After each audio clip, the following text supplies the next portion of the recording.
Esta es la vida examinada. Fragmentos de la vida observados, analizados y deconstruidos bajo el lente de la filosofía. Nos hacemos preguntas que seguramente también te haces y otros han intentado responderlas o quizás enredarlas más. Somos un grupo de conversadores casuales sacándole radiografías a la vida.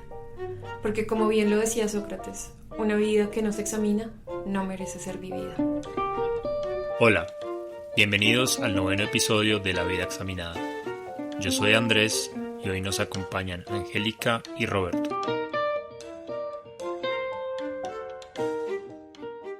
Hola, hoy tenemos un episodio muy especial.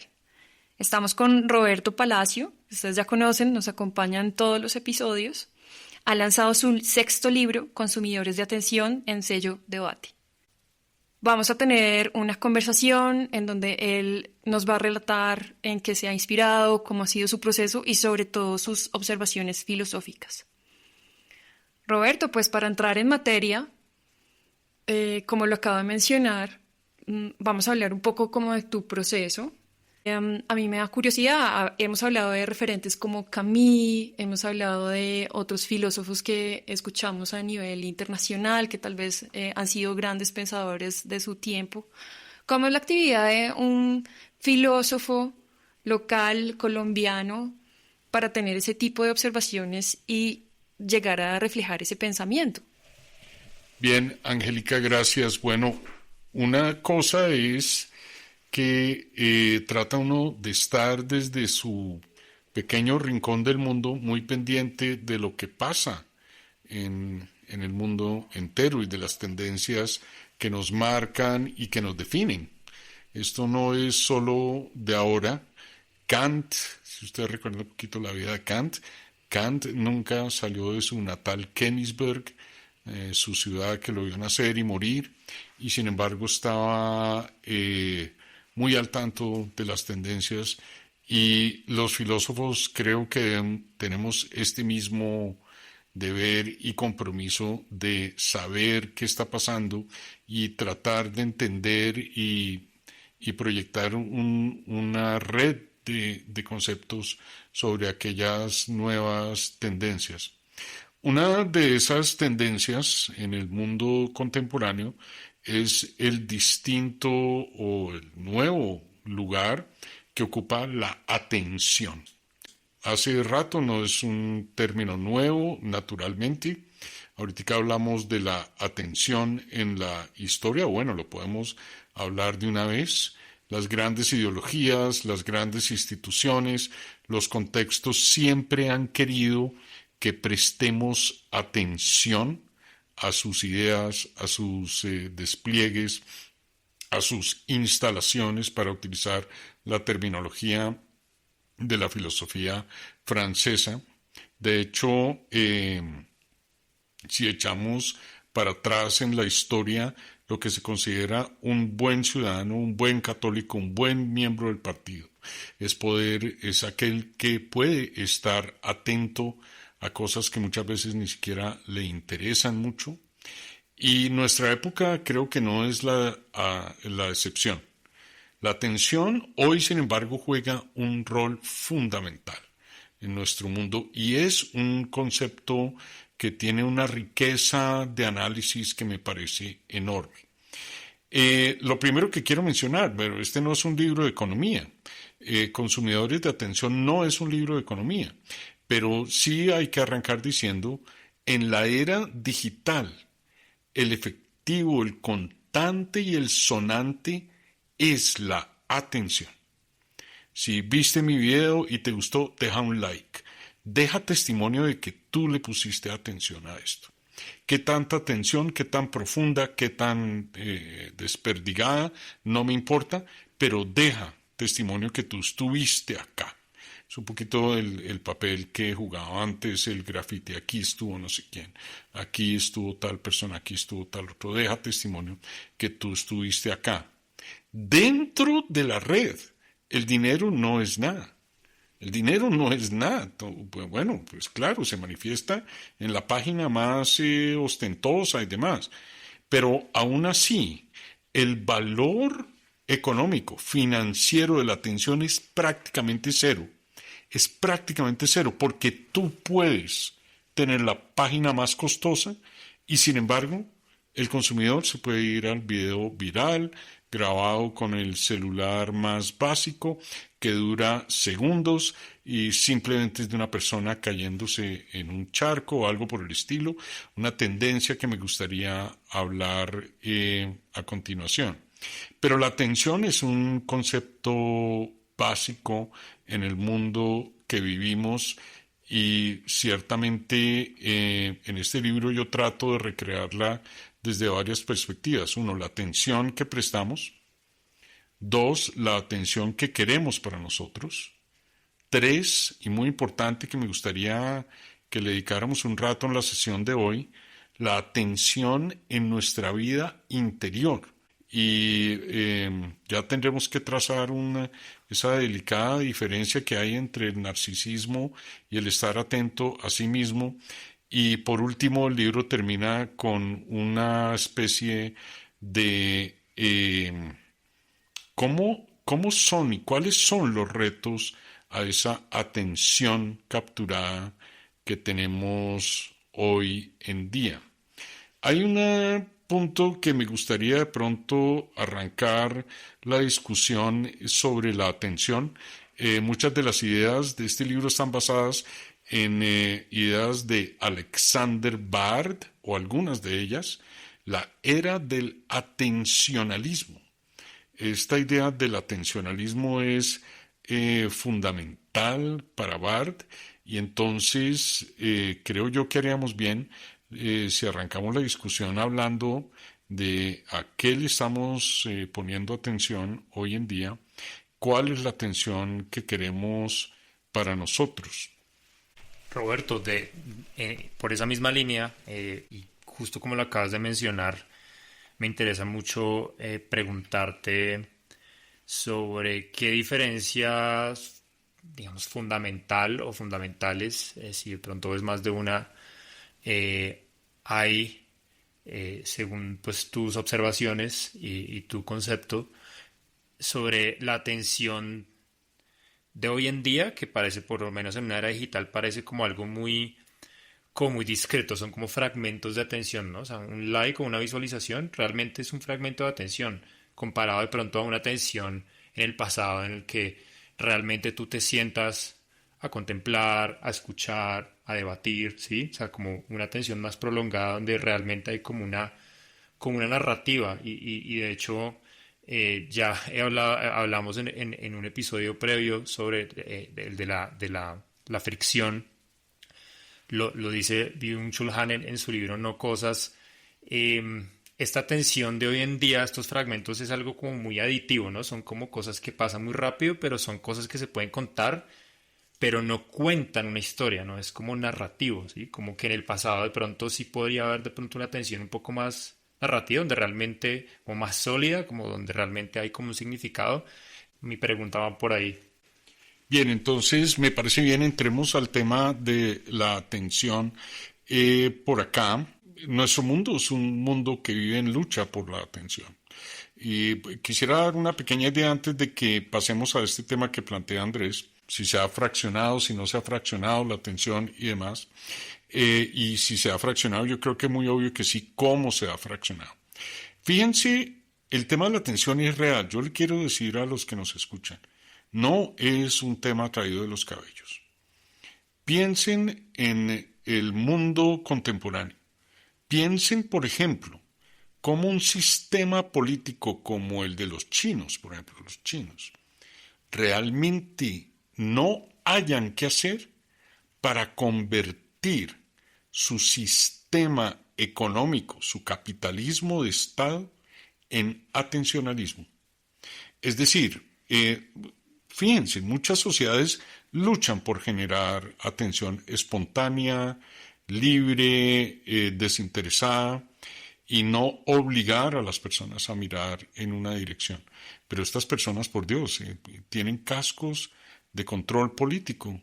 A los niños en los colegios y a los trabajadores en las fábricas les ponen los cascos supuestamente para les ayuda a lograr atención. Este es un mundo que está luchando por la atención. Estamos realmente en un drama por generar esa atención. Y hay sociedades que simplemente no lo han logrado. Miren el Islam también quiere generar atención hacia él. Es impresionante cómo intenta hacerlo. La persona se sube en un carro, en un festival en una ciudad europea, pasa por encima de 20 personas y esto ha sido llamar la atención de alguna manera en una religión radical en la cual está prohibido representar cuerpos humanos y hablar de lo que supuestamente más les interesa, que es Dios. También está prohibido mencionar su nombre y demás. Oír música está prohibido. ¿Cómo generamos atención en el mundo de esta manera? Yo quiero, antes de darle la palabra a Angélica, que me la está pidiendo, quisiera abordar la pregunta de Andrés, que es muy interesante. Claro, nuestra atención se ha fragmentado. Pero el hecho de que nuestra atención se haya fragmentado no significa que se ha ido mágicamente del mundo. ¿Dónde está la atención? Hoy hemos construido una representación de segundo nivel del mundo y es allí donde estamos habitando. La atención de nuestros hijos, de nuestros estudiantes, de nosotros mismos está en ese orden de segundo nivel. Estamos pendientes de nuestras redes, estamos pendientes de TikTok, estamos pendientes de Instagram o qué sé yo. Hablemos un momento qué pasa con la atención allí. Si ustedes contrastan esto con la atención que tenía, por ejemplo, una santa devota en la Edad Media, que era posesión, el santo o el estigmatizado podía estar poseso. Ese es como el punto máximo de la atención. Nosotros naturalmente no tenemos esto, pero ¿por qué no lo tenemos? Y afortunadamente no lo tenemos. Tenemos otras desviaciones de la atención. ¿Por qué no lo tenemos? Pues porque nuestro concepto del tiempo es otro. La monja de clausura podía estar poseída porque era su concepto del tiempo. El tiempo no era nada para ella. La infinidad de tiempo que tenía en la clausura.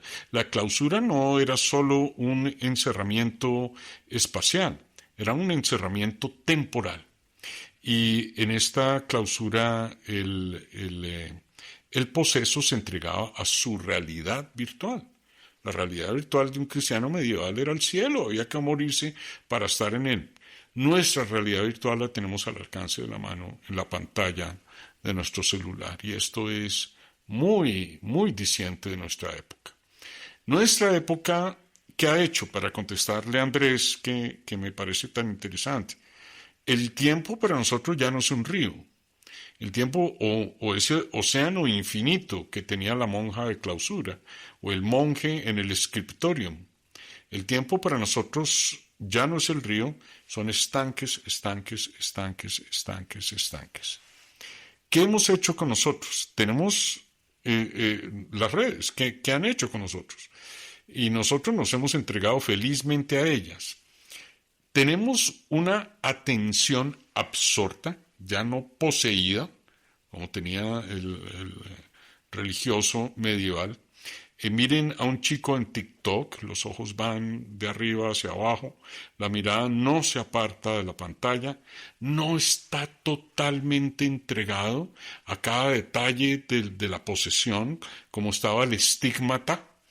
Pero uno le pregunta al chico que acabas de ver 6 horas de videos, ¿te acuerdas de alguno? No me acuerdo de ninguno me acuerdo. No está allí, pero está ahí pegado en esa pantalla. Esto es un tipo de atención que ya reconocía Gurdjieff, que me mencionaba ahorita antes de comenzar, Angélica, y es una atención un poco flotante. No, como les digo, no es la posesión, pero es la atención que yo llamo en el libro atención chatarra. Así como hay comida chatarra, hay una atención chatarra. No tengo nada que hacer, ¿no? Y me pego aquí al celular. Miren la gente en una sala de espera. En una sala de espera la gente no está, en realidad nadie está aburrido, pero tampoco nadie está entretenido. Roberto, magnífico puente para una pregunta que te tengo, tal vez muy primitiva, me perdonas por lo básica, pero ahora que mencionas la atención chatarra, incluso yo te tenía una pregunta más conceptual. ¿Cuál crees que es la diferencia entre la atención y el interés? ¿No? Porque a veces se tiende a confundir como me llama la atención, me interesa, pero tú estás hablando de la atención flotante, de la chatarra, esa comida que no me hace bien. Pero cuéntame, ¿cómo lo ves? ¿Cuál puede ser como esa de diferencial? Pues me parece excelente esa pregunta porque está en el núcleo del asunto. Claro, la atención nace del interés en principio. Entonces uno diría, claro, le ponemos atención a las cosas que nos interesan. Ahora, fíjense, la atención no puede ser obligada en realidad. En cierta medida, uno no puede obligar la atención. Ahora, claro, el estudiante en una clase que va perdiendo, no le queda más remedio que prestar atención a cosas que no le interesan. A tu pregunta contesto concretamente. Tenemos tantos motivos o tantas formas, tantos motivos por los cuales prestarle atención a cosas que no nos interesan, en el trabajo, en el colegio, en la misa. En la misa, estás ahí parado, pregúntenle a alguien que sale de la misa, ¿qué habló hoy el cura en el sermón? No tengo ni idea, pero yo fui a la misa y aquí voy salvando mi alma. Nuestra atención es una atención a la cual no siempre le subyace el interés, pero así ha sido en todas las épocas.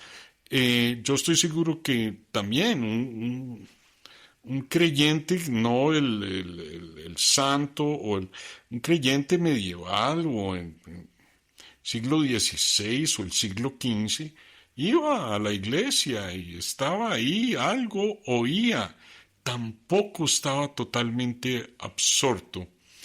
Ahora, ¿por qué hay cosas que parecen capturarnos, nos capturan tan profundamente? Las redes nos tienen totalmente metido allí. Yo no sé si siempre sea una captura del interés. Deleuze decía una cosa muy bonita cuando definía la atención, decía es la capacidad de ser afectado, es la capacidad de ser afectado. Psicoanalistas como Adam Phillips dicen no, a la atención siempre le subyace un interés, pero hoy en día parece que podemos tener formas de atención a las cuales no les subyace un interés profundo.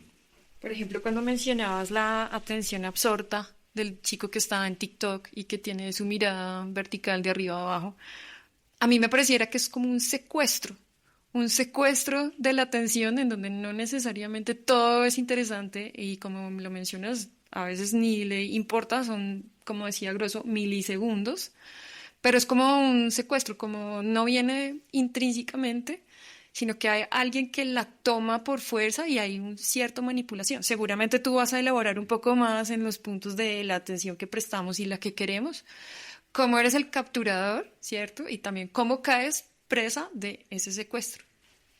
Sí, es un muy buen punto, Angélica, porque si analicemos un poquito el tema de la atención en las redes. Como decíamos ahora, no es una atención profunda, es una atención un poco flotante. En las redes, sin embargo, se da algo muy curioso, y esto ya lo habían hecho y preconizado, digámoslo así. Lo sabían muy bien las personas que organizaban parques temáticos como Disney y demás. Siempre hay algo que promete que algo va a suceder. Hace unos años que fui con mi hija a Disney, ya varios, suena a la distancia el pito de un buque, entonces tú te vas corriendo, o sea, cuando llegan no, en esencia no hay nada pasando. Alguien dice que está no sé qué personaje en la puerta 5, te vas hacia allá, ya no está. Algo similar pasan las redes, porque las redes son en esencia este parque temático llevado a la pantalla. Y siempre estamos esperando algo extraordinario, algo que nos haga reír mucho, algo que yo pueda compartir. Y el tiempo en la era del atencionalismo es un tiempo, decía Guy Debord, de quien yo aquí me baso mucho en el libro de Debord. Aquí hicimos un episodio sobre la sociedad del espectáculo de Debord. Tan inteligente ese librito. En la sociedad del espectáculo, dice de Debord, el tiempo es un tiempo de consumo de imágenes. Y esto aplica totalmente acá. Es un tiempo en el que consumimos imágenes. La expectativa nunca queda cumplida totalmente, nunca quedamos totalmente satisfechos. Es lo mismo que la comida chatarra. Te comes un dorito, te comes otro dorito, no quedas totalmente satisfecho. El hecho de que sigas comiendo doritos y que no puedas parar, la publicidad de los doritos hacía alarde de esto, no puedes parar de comer doritos, no es porque que sean tan irresistiblemente deliciosos, sino porque hay una insatisfacción de fondo. Y lo mismo pasa en estas redes. En la era del atencionalismo, si bien antes en la década del 50 la gente hacía tiempo, lo que llamamos hacer tiempo, doing time, sentado en la cárcel, hoy hacemos tiempo frente a la pantalla, ¿sí? Como consumidores. Roberto, justo de eso quiero hablar en mi siguiente pregunta, y estamos hablando entonces de una representación del mundo de segundo orden, bien, tú ya lo dijiste. También mencionaste que esto tampoco es un concepto nuevo, o sea, parece que siempre ha habido en la humanidad una representación del mundo de segundo orden en donde ponemos nuestra atención de una manera, no sé, natural, orgánica. Ahora, me interesa mucho preguntarme esto, y es, ¿por qué parece que esa representación de segundo orden nos importa tanto o más que la propia realidad del primer orden, que es donde realmente existimos, donde realmente habitamos? Sí, es una excelente pregunta. Déjame dar un contexto. Si tú miras el pensamiento de Platón, por ejemplo, el pensamiento de Platón que abordaremos mañana en el café filosófico, a través de Sócrates, uno puede entender estos objetos platónicos, estas ideas, formas puras, como una especie de realidad virtual. Hacíamos alusión al pensamiento o a la religión católica, en la cual hay también esta virtualidad de un cielo. La gran diferencia es que estas virtualidades eran virtualidades, valga la redundancia, virtuales. No estaban ahí, ahora está ahí nuestra virtualidad. No por ello es más real. Pero bien, para contestar tu pregunta, que es una pregunta interesante, ¿por qué nos gusta tanto? Antes estas realidades virtuales ofrecían salvación, ofrecían sentido, coherencia. Hoy nuestra realidad virtual ofrece algo que nos gusta mucho, y es no tener que lidiar con las dificultades de este mundo, con lo engorroso, con lo difícil, con lo que nos cuesta mucho trabajo. Nietzsche, que fue tan visionario en tantas cosas, en su Zaratustra hablaba del último hombre, no del superhombre. El último hombre es el que todo lo quiere fácil, todo lo quiere fácil. Si se acuesta al lado de alguien es para que le dé calor durante la noche. El último hombre, por ejemplo, entre los últimos hombres estaba un papa jubilado, si ni siquiera tenía que ya debatirse con su fe. Había un mendigo voluntario, o sea, la persona no necesitaba pedir plata, pero la pedía, y quiere todo fácil. Nosotros hasta cierto punto vivimos en este mundo en el que queremos esa facilidad. Hemos hablado aquí también de otro tema que viene totalmente al caso, y es el de llevar una vida sin fricciones. Tenerme que bajar al mundo, inmiscuir en él, mezclar en él. es mucho más fácil vivir en esta representación de segundo orden, pero lo podemos entender también desde el punto de vista de Shulhan, que hace una reflexión tan interesante sobre esto. Mírenlo desde el punto de vista de sus teléfonos celulares. El teléfono celular para Shulhan es un no objeto. Somos phonosapiens y ese no objeto le quita, ese no objeto es negro, no tiene un color especial, no es especialmente contundente, sus bordes son suaves y nos permite vivir en un mundo que tiene estos rasgos. Entonces la imagen no me va a herir realmente, el desastre que estoy viendo de la guerra, yo no voy a oler la carne quemada de las víctimas de la guerra en Gaza. Esta representación de segundo orden me suaviza el mundo. De acuerdo, de hecho, justo eso era lo que quería como complementar a lo que acabas de decir. Es algo que pues, acabo de pensar y de sentir con tu respuesta, y es, has puesto, por ejemplo, el ejemplo de un cristiano en la antigüedad, ¿no? O incluso un budista, para poder acceder a esa virtualidad que me genera ese sentido de propósito, ¿sí? Ese sentido como de verdadera realización, sí se me exigía un contacto duro y con mucha fricción con el mundo real, ¿no? Ve y haz caridad, trabaja por los demás, sufre, siéntate una hora a meditar y que te duelen las rodillas, en fin, como que de verdad tienes que ir y tener esa fricción.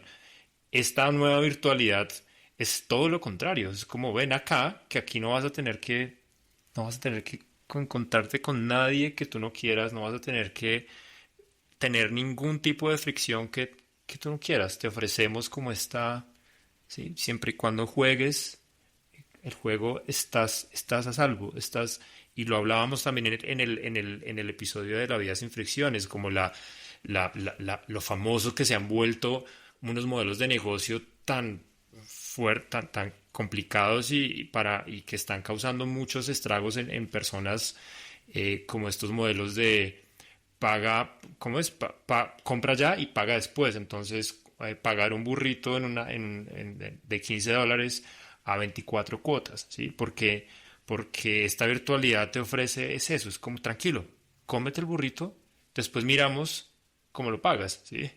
Eso me parece impresionante. Sí, yo complementaría eso, Andrés, fíjate, en este libro el lector va a encontrar un capítulo sobre turismo al final. En el turismo se ve tan claro. Tú te vas a Acapulco, por decir algo, no sé, o a Hawái, en fin, no importa dónde sea, o al Tíbet. Si tú te vas a Acapulco, tú en realidad no vas a llegar a Acapulco. Tú llegas a un hotel, probablemente. Bueno, no sé si hay personas que tienen esa experiencia real y auténtica de llegar donde un lugareño. No lo sé, me imagino que hay una minoría. Pero la mayoría de la gente llega al lobby de un hotel, en el que el lobby del hotel en esencia hace esto que estamos comentando acá. Recrea un universo para ti. La arena que hay frente al hotel es una arena que no pica o no se te mete en los zapatos. Ahí no vas a encontrar el peligro de la serpiente que está entre las hojas de los manglares. Una persona te va a vender el auténtico y verdadero collar de rosas que se hace en Maui, si te fuiste para Maui. Es decir, nuestra vida se mueve en estos reinos de segundo orden. Si ustedes se echan para atrás, en los 60, en los 70, la lucha, por ejemplo, es solo un ejemplo el del turismo. La lucha de un turista era por, yo quiero una experiencia auténtica, no quiero ir a un hotel que me saque de la realidad, etcétera. Ya hemos renunciado a esto, ¿no? Lo que queremos es el plan 25 del Decameron en San Andrés. Y en el plan 25 hay rasta incluido, va un rasta, te hace creer que es tu mejor amigo. Es decir, la autenticidad se volvió un plan de autenticidad. Tengo la duda si el mundo de segundo orden representa algo aspiracional, ¿no? Como lo estás diciendo, los mosquitos no existen en tierra caliente, la marihuana no huele, si te encuentras con un rastafari va a ser tu amigo. Y pues está en ese storytelling que yo veo que es un poco de cómo captura la atención entre un mundo saturado de información, ¿no? Yo creo que la atención es esa punta de lanza de cómo resaltas ante millones y millones de aspiraciones y cuál les llega como a tu corazón y según la mentalidad que tengas, y pues por eso es también tan adictiva, porque si hay unas que realmente no te interesan, hay otras que te interesan demasiado, ¿no? Y hay se descifra muy bien cuáles son esos impulsos que generan dopamina y por eso también quedas absorto y secuestrado un poco, capturado en cosas que si te demoras un poco más, un milisegundo más, el sistema lo sabe. Como Andrés decía, la atención está fragmentada, pero la capacidad de leer el tiempo, la ventana del tiempo en que tú fijas tus ojos y te demoras un poquito más, dice el algoritmo, por aquí es, y le voy a surtir a Roberto el plan del Decameron porque él se demoró un poco más viendo esa información y ya creemos, o la hipótesis es que es por aquí, y te voy a inundar de planes, no solamente del Decameron, sino todos los planes del mundo, porque ya encontraron ese pequeño orificio en donde te van a capturar y te van a retener. Fíjate, Angélica, que eso que está mencionando cabe perfectamente acá. ¿En qué sentido? La gente se va volvamos al tema del turismo. Fíjate, por ejemplo, la foto del turista. Parte de este libro yo lo escribí en Roma y me quedé aterrado. Un día fui a la Fontana de Trevi como vil turista. Traté de sentarme, había fila para sentarse en el borde de la Fontana de Trevi. Frente a la fontana desfilan diariamente, en esa época, hace un año, desfilaban 15.000 personas. Y esa experiencia terminó en el libro en parte porque fue contundente en la experiencia de este Disneylandia a cielo abierto que se ha convertido en Europa. Pero más allá de ello, más allá como de la crítica sociológica, hay algo muy interesante. Yo comprendí o creo, no sé, el turismo, la gente va a este viaje por la foto. La foto no es el resultado del viaje. Pasan hordas de turistas chinos, no miran el monumento, simplemente pasan el celular, lo elevan por encima de la cabeza de los demás y toman una foto. Y corren al siguiente, y corren al siguiente, y corren al siguiente. Es muy curioso. Detrás de este, que yo llamo la nueva colonización del mundo, la colonización del mundo ya no son unos barcos con españoles llegando a las Indias occidentales, sino es cada uno de nosotros saliendo a meter el mundo en sus redes. Y en ese orden, la Torre Eiffel es obligatoria, hay que estar en la Torre Eiffel, hay que haber ido. Hay unos sitios incluso donde hay que tomarse la foto, ¿no? Hay una foto de Machu Picchu que yo la he visto no sé cuántas veces repetida, la persona de espaldas, levanta las manos en los dedos en signo de victoria, alguien de manera muy planeada le tomó la foto por la espalda, la persona está realizada, a punto de elevarse y volar hacia Machu Picchu, pero hacemos el viaje por la foto, no es que tengamos el viaje y como resultado de ese viaje tomamos la foto. Yo voy por la foto y esto es lo que hay que hacer. Hay toda una industria detrás de ello que es tan similar a lo que pasa en las redes, que te tratan de asombrar. Tú ves en estos despliegues turísticos del mundo personas, cada vez el pedazo de carne es más grande, el helado tiene más pisos, alrededor de la última bolita de helado vuela un pequeño avión. Nada te aterra, nada te aterra. Toda experiencia pareciera decepcionante, nada lo suficientemente aterrador. Yo debo decir que no entiendo del todo por qué. Este sentido de decepción básico con la experiencia y con el mundo. Claro, si los mismos lectores del libro me lo podrán empezar a señalar, uno empieza a hacer conexiones, pero sí es cada vez más difícil asombrarnos. Es cada vez más difícil que uno diga, uy, no, este sí es el mejor pedazo de carne que me he comido, el precio no importa. No, pareciera que el precio no importa, la gente no tiene miramientos en pagar unas cantidades exorbitantes, pero ninguna experiencia es contundente, de la misma manera que ningún video en TikTok me voy a acordar al día siguiente. Sí, Roberto, de hecho me genera, esto que acabas de decir me genera o me hace pensar en algo que hace mucho no hacíamos y es la nota pop. Para la audiencia, recuerden cómo hace muy poco fue tan famoso este restaurante de carnes de este señor turco conocido en las redes como Salt Bay o Salt Bay, que se hizo famoso por simplemente echar unas pizcas de espolvorear una pizca de sal sobre las carnes de una manera muy particular, doblando su brazo. Esta persona logró fundar un imperio de steakhouse, como se llama en inglés, de restaurantes parrilla de carne alrededor del mundo, y uno de sus platos más famosos en este restaurante era este trozo de carne envuelto en una fina hoja de oro, ¿sí? Que costaba miles de dólares. Por supuesto, hay videos de Messi comiendo en el restaurante y llega este mismo personaje, él mismo lo atiende y lo corta, ¿verdad?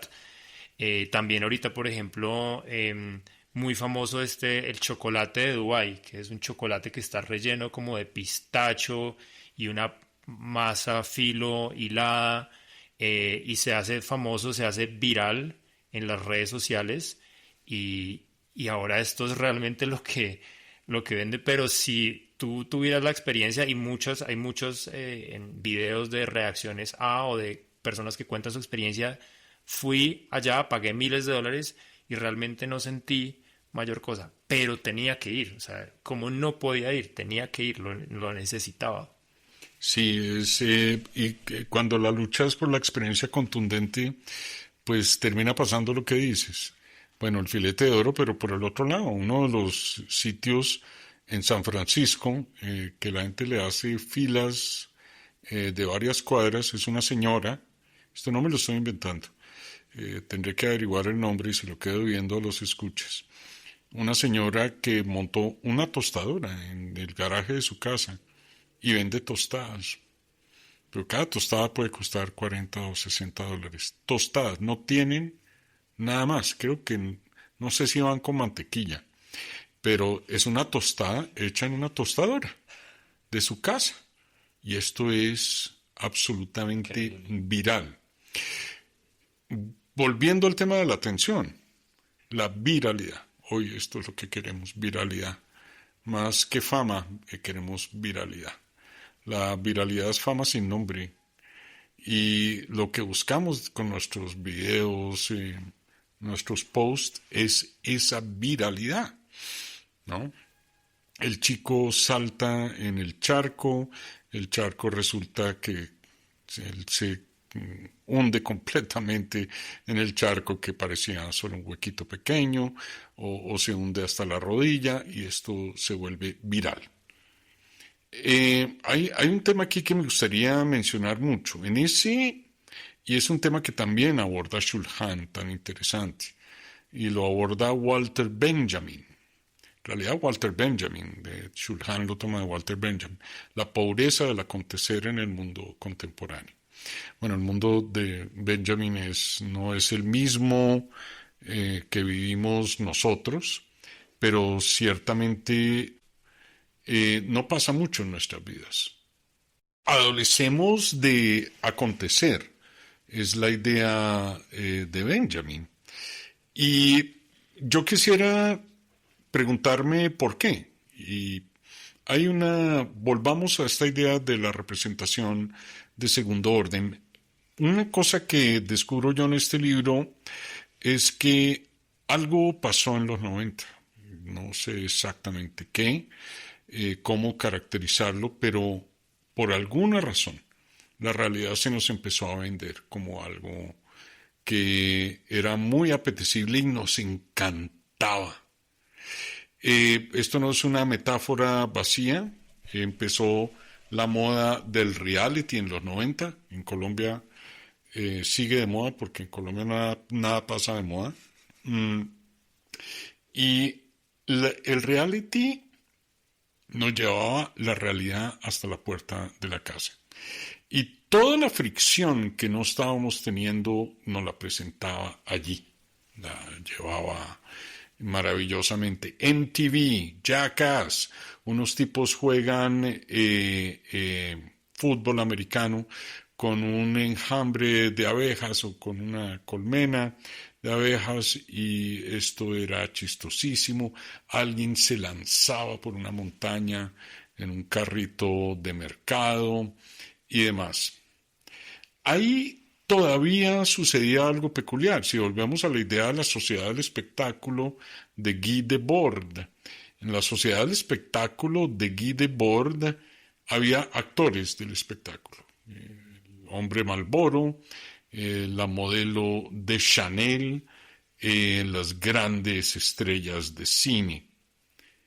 Hoy en día, el actor del espectáculo de Debord somos nosotros, nuestra vida. Hablábamos el otro día que hay aproximadamente 5,1 billones de videos en YouTube. De esos videos, más del 90 y punta por ciento, no me acuerdo si 97%, tienen una sola visualización, la de la persona que lo subió. ¿Pero por qué? Son videos en los que en esencia no pasa nada. Personas se echan en su cama, 45 minutos de filmar las cortinas alrededor y no acontece gran cosa. Nuestro espectáculo, es un espectáculo un poco desprovisto de mundo. Y obvio que es un espectáculo desprovisto de mundo. Estamos viviendo en esta representación, como lo hemos dicho varias veces, de segundo orden, o por lo menos viviendo parte de nuestra vida, amores, emociones y relaciones en él.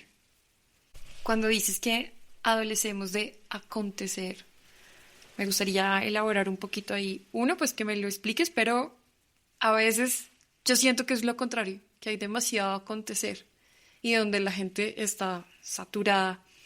Incluso, digamos, temas de la cotidianidad. Yo voy acá a confesar una cosa muy privada, y es que me gusta ver cómo lavan alfombras. Para mí eso es un acontecer. Ya. Y si tú ves el algoritmo de YouTube, yo estoy hipnotizada viendo cómo lavan alfombras. Y me parece que no tiene que ser algo como tremendo, pero me da, Roberto y Grosso, me da placer escuchar y ver cómo lavan esos tapetes. Entonces, cuando me llama mucho la atención cuando dices que adolecemos de acontecer, exactamente ¿a qué te refieres? Sí, ahí es muy importante hacer la distinción, porque el hecho de que nuestro acontecer en la vida sea poco, tú misma lo dices. Debo confesar que me gusta ver cómo lavan la alfombra. No pasa mucho más, pero separa esto de una cosa que es la sociedad del rendimiento.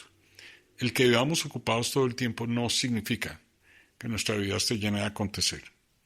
Esta sociedad del rendimiento, de la cual de nuevo habla Shulhan, la sesión pasada del café filosófico fue tan interesante hablar de estos temas. Pero esta sociedad del rendimiento, la sociedad del burnout digital, es una sociedad en la cual trabajamos, salimos de trabajo, nos vamos al gimnasio para rendir más en el trabajo al día siguiente. Y no podrías decir qué hiciste hace 2 semanas o 3, porque probablemente tu día sea idéntico a este que acaba de pasar. Yo por eso hago una distinción entre la sociedad del rendimiento y el acontecer. Cuando hablas de acontecer, si te estoy entendiendo bien, ¿son aquellos aspectos de la vida que son significativos? Que son significativos, que marcan una diferencia, que hiciste algo que tiene una dimensión, que no es solo rutinaria. Cuando operas como un autómata, que es a veces en donde caemos, ¿no? En la rutina, en la repetición. Entiendo, entonces, es a eso que te refieres, como no es un acontecimiento porque no marca o no pone como una pauta diferencial en un momento, un lapso de tiempo en nuestra vida. Sí, de acuerdo. Hazte una pregunta. ¿En dónde, como se decía antes, dónde te verías tú retratada? ¿Dónde te gustaría verte retratada? De pronto no en tu trabajo diario, haciendo lo mismo todos los días. Piensa en esto, Angélica. Si alguien hiciera una película sobre tu vida, sería una película entretenida, y no me refiero a ti, no es un argumento muy aburrido y definitivamente pero la de todos no va a ser. la de todos por de alfombras de alfombras la de todos. Nuestra vida no es una vida de grandes aventuras, acontecimientos, peligros y demás. Es una vida muy rutinaria. No hay, como he repetido esta palabra, pero no hay una cantidad de acontecimientos que nos marquen. Probablemente nuestra vida se parecería más a una película de Andy Warhol que a una serie de aventuras, ¿no? Pero es tan aterrador lo que contrasta en las series que vemos. O sea, la acción toma unas dimensiones que ya ni siquiera podemos ver con mucha claridad. Miren la serie Transformers, por ejemplo, a mí me aterra. La velocidad del cambio de todo lo que acontece, cada detalle es totalmente aterrador. Pero ciertamente nuestra vida no es así. Pero ¿cómo nos gustaría que pasara algo contundente? Somos en una época que vive esperando esta contundencia, pero no nos ha llegado, no nos ha pasado. No, bueno, incluso en el libro yo hago una reflexión allí. Yo creo que incluso hay gente que le gustaría la noticia de que viniera un meteorito gigante hacia la Tierra, porque eso es algo, ¿no? Esto te da alguna perspectiva, ¿no? De a dónde me voy a ir, con quién me voy y demás. Yo también voy a hacer una confesión, soy de esas personas que se ha imaginado más de una vez que sería, por alguna extraña razón, por lo menos interesante, sino casi que placentero, poder ser una de las personas que tenga el privilegio de presenciar el fin del universo, de estar ahí cuando se va a acabar. Eso es peor que lo de los tapetes. Yo sé, lo sé. Pero bueno, ya entrando, volviendo a lo que estabas mencionando, se me ocurre también que estoy pensando mucho en la popularidad de lo que hoy se llama stories o reels o lo que sea, cortos. Siento que muchas veces cuando uno ve estas historias en ciertos perfiles de ciertas personas que uno sigue, sean amigos o sean simplemente personas que uno encontró en las redes, parece que tal vez es una herramienta que les permite a estas personas un poco como construir ese guión de esa vida que realmente quisieran tener, ¿no? Como de esa película de acción o de romance, ¿cierto? O de aventura que quisieran tener, ¿no? Y de pronto uno no se puede pensar, bueno, ¿cómo se construyó eso? No fue que esta persona acaba de ir y acaba de llegar de un viaje de 3 semanas donde le pasó todo esto. Seguramente fueron pedacitos que él fue capturando de cosas que sí, que efectivamente sucedieron en su vida, pero pedacitos pequeños, y él después va como construyendo este gran guión, esta gran película.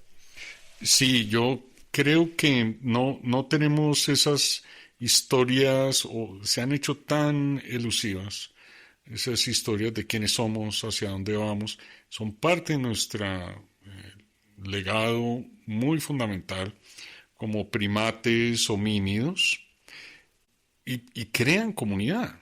Esas historias a las cuales hago alusión crean comunidad, nos dan una identidad como grupo. Nosotros tenemos storytelling, y el storytelling no crea comunidad, crea community. Pues la diferencia no es solo un problema de traducción. Community como en business community. ¿Quién se ha tratado de apropiar de estas historias? Pues los que están desesperados por atención, las grandes empresas. Entonces te cuentan una historia. El otro día alguien me contaba una historia tan simpática de cómo llegado Frito-Lay a hacer Doritos con sabor a jalapeño. Y hay toda una película para los niños sobre esto. Había un empleado mexicano que por alguna razón no fue sacado a las patadas por ICE en la fábrica de Frito-Lay, y al empleado se le cayó un jalapeño dentro de la máquina que hacía los Doritos. Y ¡voilá! Surgió el jalapeño, el Dorito con sabor a jalapeño. Y esto es storytelling. Yo no digo que no sea entretenido, pero el problema es cuando se nos vende como algo que tiene el poder de sustituir las historias que nos dan identidad. Roberto, quiero volver al concepto de comunidad, pero más que de la comunidad per se, cómo el fenómeno del atencionalismo cambia la relación entre los humanos, ¿no? Entonces, por ejemplo, yo ya no tengo primos, sino tengo followers. Mentiras. No tengo ni primos ni followers. Pues con tu afición por los tapetes. Pero, y pues, por ejemplo, es un cambio que ha hecho Facebook, ¿no? Al principio era cuántos amigos tienes, pero no, ahora es cuántos followers tienes. Y también como de esas relaciones, por ejemplo, yo he notado que tú no eres un follower, pero tienes una obsesión. Por ejemplo, te obsesionan las Kardashians, ¿cierto? Entonces, ¿cómo es esa relación y esa mirada que existe, que permea en la relación que tenemos con los otros? Sí, hoy en día una idea central en este libro que el lector descubrirá es que nuestra crisis es una crisis de lectores. Todo el mundo quiere ser visto, todo el mundo quiere ser leído en el sentido amplio, pero nadie está en mucho plan de leer a otros, de ver a otros, de realmente indagar dentro del otro. Esto es tan importante, de verdad, porque es el núcleo también de gran parte de lo que pasa en nuestras relaciones. Sartre, que tuvo tanta razón y al tiempo estuvo tan equivocado en tantas cosas, decía, hoy el plan de amar no es el de salir y amar a alguien, sino el de ser amado. Entonces, exactamente lo que nos está pasando. Si ustedes, el Sydney Guitar Festival, hace unos años, es tan disciente de nuestra época. Tú me preguntabas, Angélica, al comienzo de esta sesión, cómo ve un filósofo las cosas, cómo recogemos, pues de una manera desviada, probablemente incorrecta en un sentido general y ciertamente incorrecta para muchas personas. En el Sydney Guitar Festival, en un estadio prácticamente vacío, no había observadores, pero había 500 bandas tocando Highway to Hell. Esto somos nosotros. 500 personas haciendo el show y nadie viendo. Y es muy paradójica. Esa es la tensión que queremos. Rara vez la logramos concitar porque, como lo acabo de decir, la gente no está en plan de ver al otro, ¿no? Tú no te enorgulleces. No, es que yo sigo a 6.500 personas. ¡Wow! Eso no te lo aplaude nadie. Cuando tú dices, me siguen 6.500 personas, muy bien, a mí me siguen 65.000. Pero nadie se enorgullece de cuántas personas está siguiendo. Roberto, creo que estamos llegando al punto preciso para abordar esa tercera vertiente que proponías también al principio. Ya hemos hablado un poco sobre la atención que prestamos y la atención que queremos. Parece que no nos está llevando a ningún lado, ¿verdad? O por lo menos a ningún lado significativo para nosotros. Entonces no sé si podemos empezar a hablar un poco sobre, desde tu perspectiva y también en relación con el libro, esa atención interior. Sí, muy, muy buen punto y que no se nos quede por fuera. El capítulo 3 de este libro es sobre la atención en nosotros mismos. De nuevo, no es un tema nuevo. Si ustedes ven, el pensamiento empezó a ser tan importante en el siglo XVII y especialmente en el siglo XVIII. Ustedes ven las ensoñaciones de un paseante solitario de Rousseau, ese especial cuidado y atención en sí mismo. Pero en general, toda la cultura que da nacimiento a la filosofía, yo no sé, no quiero entrar en ese debate ni me interesa si es nuestra cultura o no, si somos occidentales o no, pero la cultura que a muchos de nosotros nos parece interesante, algunas de sus cosas, otras son barbáricas, claro. La antigua Atenas, ¿no? Tú estuviste hace poco en Atenas, viste las esculturas de Fidias, tanto de esta cultura. Es una cultura basada en la atención. O sea, la atención es central a nuestra arte, ciencia, filosofía. De hecho, la filosofía es un tipo de atención muy peculiar en uno mismo y en el mundo. Y es muy bonita. Bueno, si estamos acá es porque nos gusta, y si nos están escuchando algunos será porque les gusta también. Y les interesa ese tipo de atención en sí mismo. Bien, la pregunta de Andrés es más específica. ¿Qué ha pasado con la atención en sí mismo?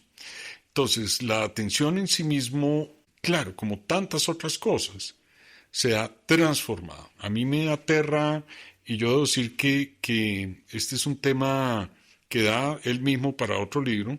A mí me aterra cómo los seres humanos, por ejemplo, somos tan hábiles en acallar las voces que nos hablan desde el interior, en no reconocer lo que nos están diciendo.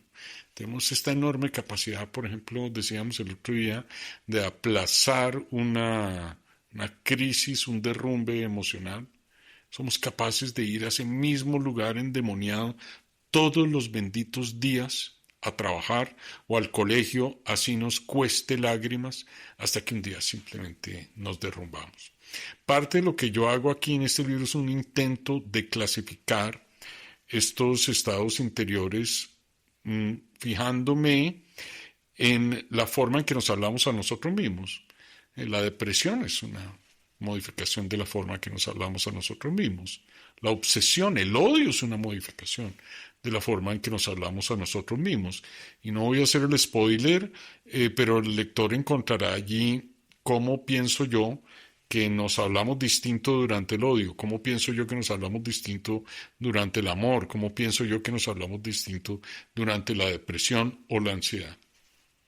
Quisiera de pronto tocar un último punto con respecto a la atención interior, que también creo que puede ser muy pertinente en estas épocas de esta virtualidad de las redes sociales, donde lo que importa de alguna forma es ese espectáculo, ese show, ese ser vistos de la forma en que el mismo sistema nos propone, ¿no? Visualizaciones, likes, etcétera. ¿Cómo podemos llegar a diferenciar entre una atención interior, como, ok, voy a realmente empezar a verme a mí mismo, con todo lo que mis cosas positivas y mis cosas de pronto no tan positivas, o mis defectos? De pronto estoy hablando muy en frases de cajón, pero voy a un punto. Y una especie como de narcisismo, ¿no? Como de, bueno, yo quiero es que me vean a mí, o sea, lo que importa soy yo y al final estoy construyendo de alguna forma una realidad o pseudo realidad alrededor de mí mismo. Bien, es una excelente pregunta porque, en efecto, Rousseau, volviendo a Rousseau planteaba un tema tan bonito, tan interesante, que era la distinción que hemos hecho aquí algunas veces entre amor propio y amor por sí. El amor propio es vanidad, es que me vean con el traje elegante, es narcisismo, y el amor por sí es cuidado de sí. ¿Cómo hacer una distinción entre estar atento a mis necesidades, a mi vida interior y el narcisismo? Pues, de nuevo, no es fácil hacer esa separación, pero de nuevo, la voz interior te da una guía muy importante. A veces cuando la voz es muy indulgente, cuando estás con un grupo de personas y esa voz te está diciendo, tú eres mejor que estas personas, tú no te mereces esto, tú te mereces solo lo mejor y demás, ténganlo por seguro que está hablando una porción de su narcisismo. Cuando logramos acallar un poco esta voz y jugar con los demás, en el buen sentido de la palabra, es entrar en ese juego que hemos elaborado aquí también, de zonas transicionales compartidas. Estamos en una dinámica que nos urge.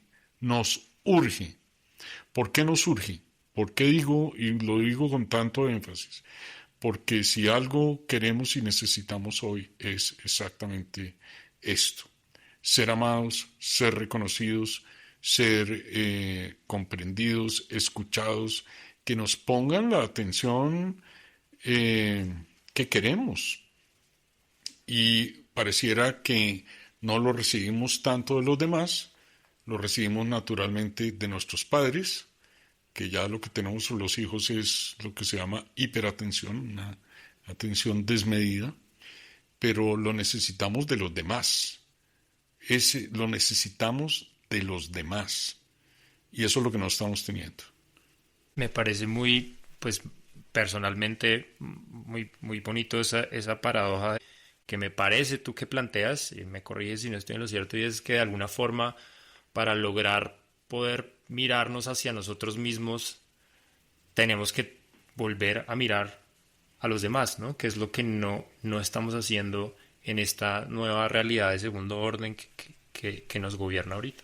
Sí, el camino de descubrimiento pasará por los demás, no por nosotros solos, no por nuestras redes aisladas, no por el like. El like no genera lo que Byung-Chul Han llama la resonancia del ritual. Estamos hiper conectados, pero no estamos vinculados y necesitamos volver a ponernos atención a nosotros mismos en ese sentido que el lector descubrirá aquí en este libro en el último capítulo, se llama Desengancharse hacia adentro. Nos despedimos por hoy. Hemos empezado a desenredar el hilo de la atención. Si te interesa seguir profundizando, puedes encontrar más desarrollos en el libro Consumidores de Atención.